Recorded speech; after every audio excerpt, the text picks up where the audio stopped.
Deck the halls, we're off the walls. Chapter 8. Plenty of crazy to go around. The famous Crazy was standing right next to me, live and in person. "I can't take it anymore," Crazy moaned. "They're going to tear me apart. I need somewhere to hide." I didn't know what to say. I didn't know what to do. I had to think fast. So the first thing I did the first thing that came to my mind. I took off my pants. "Quick," I said to Crazy. "Let's switch clothes. They'll never know the difference." "Good idea," Crazy said, taking off his pants. I tore off my itchy Christmas sweater and gave it to Crazy, and he tore off his clothes and gave them to me. I put on his clothes and he put on mine. I looked pretty sharp with his hat and sunglasses. It was hilarious. "Do I look like you?" I asked him. "Yeah," he said. "Do I look like you?" "Yeah," I said. "You chill in here for a while. I'll take care of your fans for you." I pulled the hat down over my face and strolled out of the men's room and gave a big wave to the girls. They all started screaming and pulling out cameras to take my picture. "Look, it's him. It's Crazy. I love you. Can I have your autograph?" Those girls were totally buying it. They really thought I was crazy. "Sure, you can have my autograph," I said.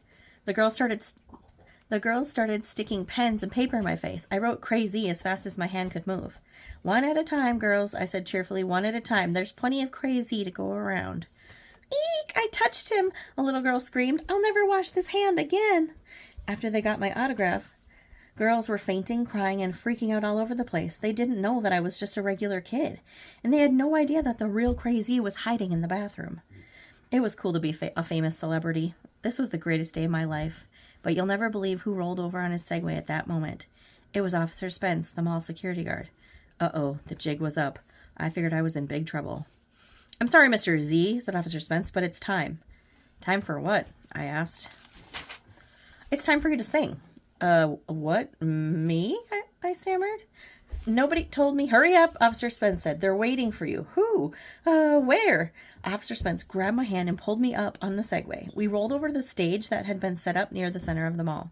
There were 4 musicians on the stage wearing Santa hats. "Get up there," yelled Officer Spence.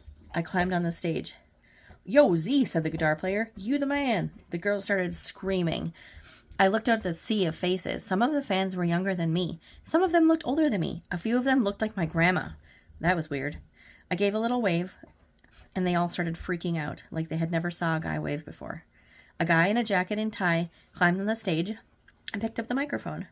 "Okay, boys and girls," he said, "this is the moment you've been waiting for. Here's the latest pop sensation to sing the Christmas klepto, his new hit song, Crazy."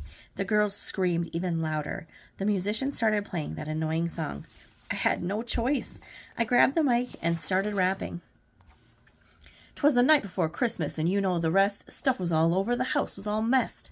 I was dreaming of a Christmas white. It was totally a silent night. That's when I heard a crash and a boom, so I ran right down to the living room. There was a guy dressed in all black, and over his shoulder he carried a sack. I took one look at him and said, 'Whoa, man, I know you're not Frosty the Snowman.' 'Who are you?' I asked after a pause. 'You sure don't look like Santa Claus.' He said, 'The name's Klepto. I'm from the South Pole. I'll grab all your presents, and that's how I roll. On Christmas Eve, I go around the world and steal all the presents from the boys and girls.'" You know what? Those girls were digging it. You should have been there. The best part was they were screaming so loud that nobody could tell I wasn't the real Crazy. So I just kept rapping. "He went to the corner and got down on a knee to scoop up the gifts that were under our tree. He took them all. He grabbed my new toys. He took my new clothes. He took all our joys. To the Christmas klepto, everything's free. I'll take your partridge," he said, "and I'll take your pear tree. I like your presents, and now they're mine. I'll say, how much of this stuff did you buy online? You better watch out. You better not cry. You make one peep, and I'll poke out your eye. You're a mean man, sir," I said with a hiss, "and just wait until Santa finds out about this." I didn't get the chance to finish the song because that guy in the jacket and tie hopped up on stage and grabbed the mic away from me. "Isn't Crazy fantastic?" he yelled. "He'll be back at 2 o'clock to sing for you some more." And the girls screamed.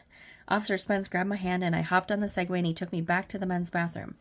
In the bathroom, Crazy was looking in the mirror and combing his hair. When he saw me, he turned around and gave me a hug. "You saved my life, dude," he told me. "I owe you big time."